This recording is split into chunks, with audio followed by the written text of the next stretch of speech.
Hello friends, welcome back to my channel. ఈరోజు ఘుమఘుమలాడే నోరూరించే mutton curry చేయబోతున్నానండి. ఇది బ్యాచిలర్స్ అయినా కుకింగ్ బిగినర్స్ అయినా చాలా ఈజీగా అండ్ క్విక్గా చేసేసుకోవచ్చు. రైస్, చపాతీ, వడ, రాగి సంగటి ఎందులోకైనా టేస్ట్ అద్దిరిపోతుంది. ముక్క కూడా చూసారా, చాలా జ్యూసీగా అండ్ పర్ఫెక్ట్గా ఉడికిపోయింది. దీనికి కావాల్సిన పదార్థాలు చూసేద్దాం. 1/2 kg మటన్ని నీట్గా వాష్ చేసి పెట్టుకున్నానండి. 2 tomatoes, 2 onions, ginger garlic paste, ధనియాల పొడి, గరం మసాలా, కారం, ఉప్పు, 2 పచ్చిమిర్చి, కాస్త కొత్తిమీర, పుదీనా, కరివేపాకు. ఇక ప్రాసెస్లోకి వెళ్ళిపోదాం. ముందుగా స్టవ్ మీద ప్రెషర్ కుక్కర్ పెట్టి అందులో 3 స్పూన్స్ వరకు ఆయిల్ వేసుకుని ఆయిల్ బాగా వేడెక్కాక సన్నగా తరిగి పెట్టుకున్న ఆనియన్ ముక్కలను వేసుకోవాలి. అవి బాగా సాఫ్ట్ అవ్వడానికి నేనైతే మూత పెట్టుకున్నానండి 2 మినిట్స్. చూసారు కదా, ఆనియన్స్ బాగా సాఫ్ట్ అయిపోయాయి. ఇంకా లైట్ గోల్డెన్ బ్రౌన్ కలర్ కూడా వచ్చేసింది కదా. ఇప్పుడు ఇందులో టొమాటో ముక్కలను, పచ్చిమిర్చి ముక్కల్ని కూడా వేసి కొద్దిసేపు ఫ్రై చేసుకుందాం. చూసారు కదా, టొమాటో ముక్కలు కూడా సాఫ్ట్ అయిపోయాయి. ఇప్పుడు ఇందులో 1 స్పూన్ అల్లం వెల్లుల్లి పేస్ట్ వేసుకుని అంతా బాగా కలుపుకోవాలి.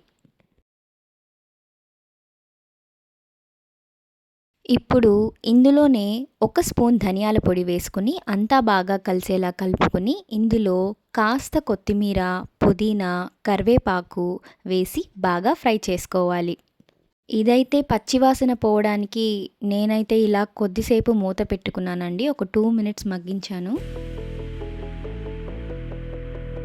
ఇప్పుడు ఇందులో మనం నీట్గా వాష్ చేసి పెట్టుకున్న మటన్ వేసుకుని 2 స్పూన్స్ కారం, టేస్ట్కి తగినట్లుగా సాల్ట్, పసుపు, 1 స్పూన్ గరం మసాలా వేసుకుని మటన్కి ఈ మసాలాలన్నీ బాగా పట్టేలా బాగా కలుపుకోవాలి.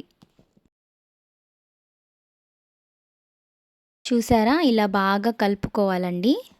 ఇప్పుడు ఇందులో 1 మీడియం సైజ్డ్ గ్లాస్ వాటర్ పోసుకుని బాగా కలిపి ఉప్పు సరిపోయిందా లేదా అని చెక్ చేసుకోవచ్చు. నాకైతే పర్ఫెక్ట్గా సరిపోయింది. ఇప్పుడు దీన్ని స్టవ్ మీద అలానే ఉంచేసేయండి. జస్ట్ మూత పెట్టి ఇలా చేయడం వల్ల మసాలాలన్నీ మటన్కి చాలా బాగా పడుతుంది. ఇప్పుడు విజిల్ పెట్టి 5 to 6 విజిల్స్ రానివ్వాలి. విజిల్స్ అయిపోయాయండి. ఆహా, అద్దిరిపోయే అరోమాతో నోరూరించే tasty and juicy mutton curry ready. Taste కూడా అద్దిరిపోయిందండోయ్. ముక్క కూడా చూసారా, చాలా జ్యూసీగా ఇంకా పర్ఫెక్ట్గా ఉడికిపోయింది. ఇది రైస్లోకైనా, చపాతీ, వడ, రాగి సంగటి, దోశ, ఇడ్లీ ఎందులోకైనా అద్దిరిపోతుందంతే. రాగి సంగటి చూసారా, ఎంత జున్ను జున్నుగా ఎంత బాగుందో. అంతే క్విక్గా కూడా చేసేసుకోవచ్చండి. ఈ రెసిపీ నా నెక్స్ట్ వీడియోలో అప్లోడ్ చేస్తున్నాను. అందుకోసం stay tune and subscribe my channel. ఇది మీరు తప్పకుండా ట్రై చేసి తీరాల్సిందే. వావ్ అనాల్సిందే. ఇంకెందుకు లేట్, మరి వెంటనే ట్రై, టేస్ట్ అండ్ ఎంజాయ్. ఇలాంటి మరిన్ని టేస్టీ అండ్ సరికొత్త రెసిపీస్ కోసం నా ఛానల్ని తప్పకుండా సబ్స్క్రైబ్ చేసేసుకోండి. Thank you for watching. See you in my next video. Please like, share and subscribe.